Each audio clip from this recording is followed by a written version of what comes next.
Eh bien salut à tous et bienvenue sur Football Garden, c'est Bilal qui vous parle aujourd'hui. On se retrouve pour un tout nouvel avant-match contre Fulham. Le match du coup c'est demain à 16h à Stamford Bridge et ça va être un match très important pour la suite de la saison parce que Arsenal revient fort derrière nous et qu'il va falloir absolument s'imposer si on veut peut-être espérer aussi se rapprocher de Liverpool qui a fait qu'une bouchée de Tottenham.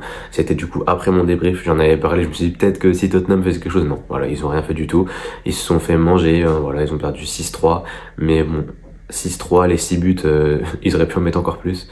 Donc voilà, Liverpool, va falloir aller les chercher, mais il va falloir surtout, comme je vous l'ai dit, faire attention à ce qui se passe derrière, parce que Arsenal est là, Arsenal est à 2 points, Nottingham Forest aussi est à 4 points, donc voilà, on doit gagner absolument. Et c'est quand même assez dingue de se dire qu'on a gagné peut-être 5 ou 6 matchs d'affilée en Première Ligue, on est sur une série de full victoire et on a que 2 points d'avance sur notre poursuivant.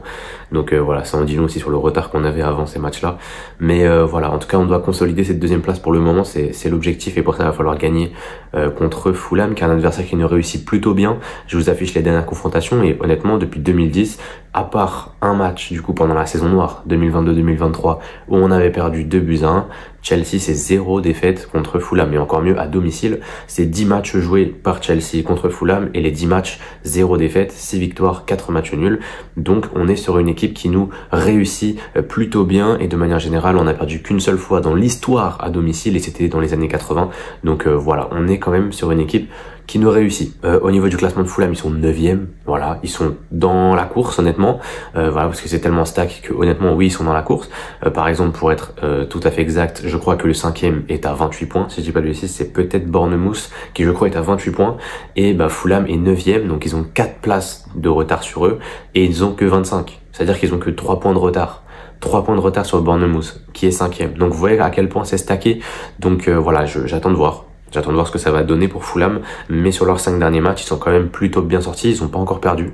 Voilà, sur leurs 5 derniers matchs, ils ont 0 défaite, mais ils ont qu'une seule victoire. Voilà, ils ont fait beaucoup de matchs nuls récemment, notamment un match nul contre Liverpool il y a pas si longtemps que ça là. Du coup, il y a peut-être un match ou deux, un match nul aussi contre Arsenal si je dis pas de bêtises.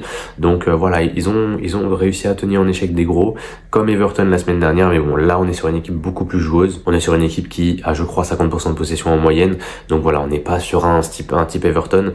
On est sur une équipe qui va se peut-être découvrir un peu plus et nous laisser un peu plus d'espace aussi. Et va falloir en profiter. En tout cas, voilà, on passe ensuite au niveau juste 2-3 stats côté Fulham. Déjà, va falloir faire attention parce que c'est une équipe qui centre beaucoup et c'est une équipe qui centre bien aussi. C'est la meilleure équipe en termes de centres réussis par match. On est sur une moyenne de 6 centres réussis par match. Donc un centre réussi concrètement, c'est un centre qui vient toucher un coéquipier. Voilà, tout simplement. Que ce soit la tête, le pied, ce que vous voulez, c'est un centre réussi. C'est un centre qui va directement toucher un de ses coéquipiers. Et c'est pour ça qu'ils ont des joueurs très intéressants, notamment Iwobi, notamment aussi Smith Rowe qui devrait jouer, je pense. C'est des joueurs qui ont une très belle patte et qui peuvent tout à fait centrer sur soit Jiménez ou Muniz devant. Ils peuvent centrer sur l'un ou l'autre sans gros problème. Robinson aussi, même s'il est latéral, voilà, peut-être un des 2-3 meilleurs latéraux gauche de Première Ligue, hein. Peut-être moi je le mets deuxième en tout cas derrière Cucurella. Donc voilà, on aura une bataille de latéral gauche demain, donc ça va être intéressant à souligner. Fulham en termes de XG concédé aussi, c'est la deuxième stat que je voulais, c'est une équipe qui concède assez peu de XG, seulement 20 XG concédés, c'est la 16e équipe de Première Ligue en termes de XG concédé, mais c'est à l'inverse, hein. Donc là les premiers, ceux qui ont concédé le plus de XG, donc du coup quand t'es 20e, c'est la meilleure stat en gros. Et eux, si on compte en partant du bas, ils sont du coup 5e. Donc c'est la 5e meilleure équipe en termes de XG concédé. Ils ont concédé que 20 XG. Maintenant attention, ils ont quand même encaissé 24 buts. Donc ils sous-performent leur XG et forcément, leur XG concédé. Et forcément, il va falloir en profiter. Il va falloir en profiter de marquer sur le peu d'occasions qu'on a parce que c'est une équipe qui concède assez peu d'occasions mais qui défensivement a du mal. Donc du coup voilà, pour Fulham, on passe aux blessés maintenant côté Chelsea parce que c'est toujours les mêmes. Évidemment, on prend les mêmes et on recommence.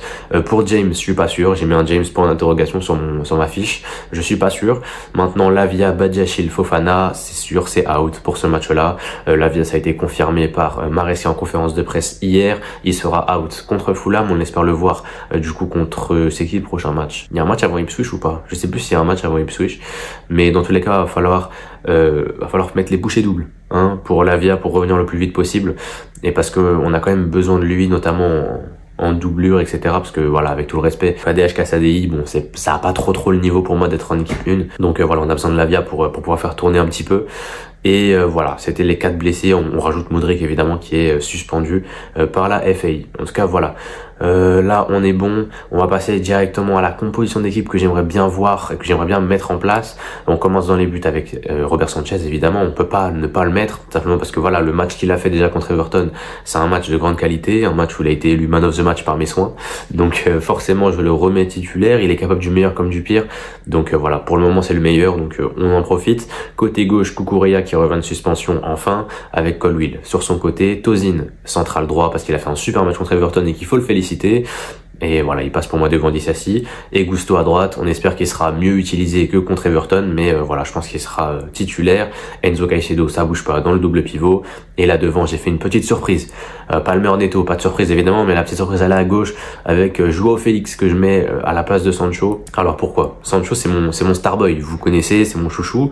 Mais Félix, j'ai l'impression que voilà, j'ai un petit flair, je sens que ça peut être son match. Je sens que ça peut être son match, une équipe en face qui est joueuse, qui va se découvrir. Félix dans les petits espaces c'est très fort et Félix il a jamais déçu pour le moment cette saison. Moi je pense que c'est peut-être le moment de lui donner une titularisation.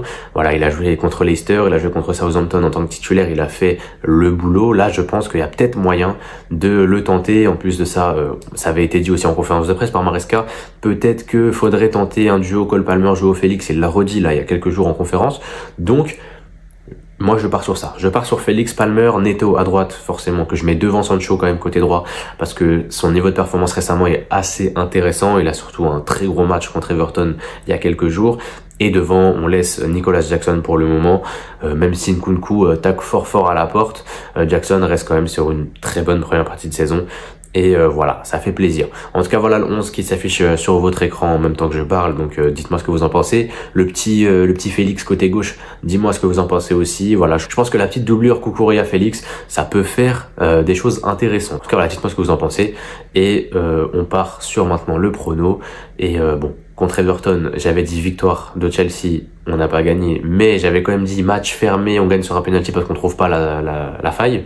On n'a pas trouvé la faille. Et c'était un match fermé. Donc franchement, j'avais eu à peu près tout bon. Là, je pense qu'on sera sur un match beaucoup plus ouvert, avec beaucoup plus d'occasions. J'ai envie de miser sur un clean sheet parce que voilà, Fulham, c'est une équipe qui nous réussit plutôt bien encore une fois, surtout à domicile. Et voilà, je pense pas qu'on va marquer beaucoup de buts non plus. Une petite victoire de 0. Ouais, petite victoire de 0, but de Félix, but de Palmer. Voilà, Palmer qui doit se rattraper après son mauvais match contre Everton. Je pense qu'on part sur ça. Victoire de 0, dites-moi vos pronos dans les commentaires. Et on se retrouve du coup maintenant demain pour le débrief en espérant une victoire de nos Blues pour ce Boxing Day. D'ailleurs, ouais, joyeux Noël à tous ceux qui fêtent cette célébration. Je vous souhaite de passer une agréable journée. J'espère que vous avez passé une bonne soirée hier. Et voilà. On se retrouve demain, c'était Bilal, portez-vous bien, et la paix sur vous.